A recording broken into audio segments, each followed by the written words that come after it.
Kulang ka naman eh. Ano ba gagawin natin dire-direct? Ano bang Hindi ko nga alam kung anong gagawin dyan eh. Bigla na lang tayo umandar eh. Ito naman yung kasama ko si Undin. Si Undin ay hindi ko na matanggihan. Talagang ginagawa natin yung mga sakyan. Saan ka ba nakatingin? Right? Oo. Ito naman motor. Talagang motor. Hindi natin din niya to. Dahil si Undin naman ay siyempre pagbibigyan natin. Kapitbahay naman natin. Sakyan, motor pala. Hindi umaandar. So ito na nakita natin. Ganito mga paps, pagka ganito ng mga bagong motor o kahit anong sakyan, pagka hindi umaandar, ang una yung titingnan, syempre basic fuse. Ganito, halimbawa, ganito mga paps. Pwede kayong gumamit ng mga test light, ganito yun para makita nyo kung anong sira. Hindi yan, yung mga stampan. Putik. Yan. Hindi, ano? Yan. Ganito. Ito ang ating tester tingnan natin sundutin natin sa puwit. Sa yan. 12 volts namumula, kita. Yan kabila, 12 volts din.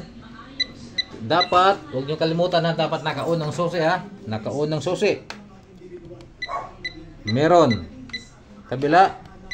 Meron 12 volts. Pag din sa kabila, patay. Chichitae. Yan, meron. Wala. Meron. Wala. Nawawala ng uninin eh. Nung ay mamalin natin nalawang yun. Yan, uungunin natin mga map. Yan. Uungunin natin. Nung kamila. Yan. Binayin natin. Yan, nangungu na. Kung anong amperahe ang nakakabit dito mga paps, dapat yun din ang ang ikakabit nyo. Kasi pagka pinalitan nyo ng ibang voltahe yan, amperahe na mataas, pauwi mo ng susi, sabog ang sakyan mo. Mapapaagang bagong taon. Direct. Di ba? Seryoso ka dyan. Hindi gumagalaw yung camera mo. So ayan, meron na tayong isang so ito, kita natin. Putol, ayan di ko lang bakit na shuttle to.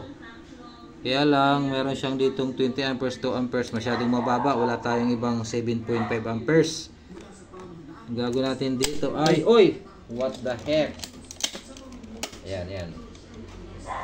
Direct, tama ba yung sinasabi ko? Wala ito sa script ata. Direct.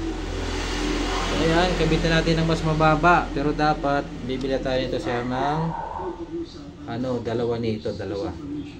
Pansamantala, ito kabit natin din ayan. Dapat ang nakalagay dito ay 7.5. Kaya lang, dahil walang 7.5, papalit natin ng 2 amperes. Yan. So ngayon, try natin kung andar na mga yan. Pwede tayo. Taas, direct yan. Direct, tingnan. Siyempre, huwag kalimutan yung stand. Tapos, siyempre, susi. Ayan. Tsaka, start.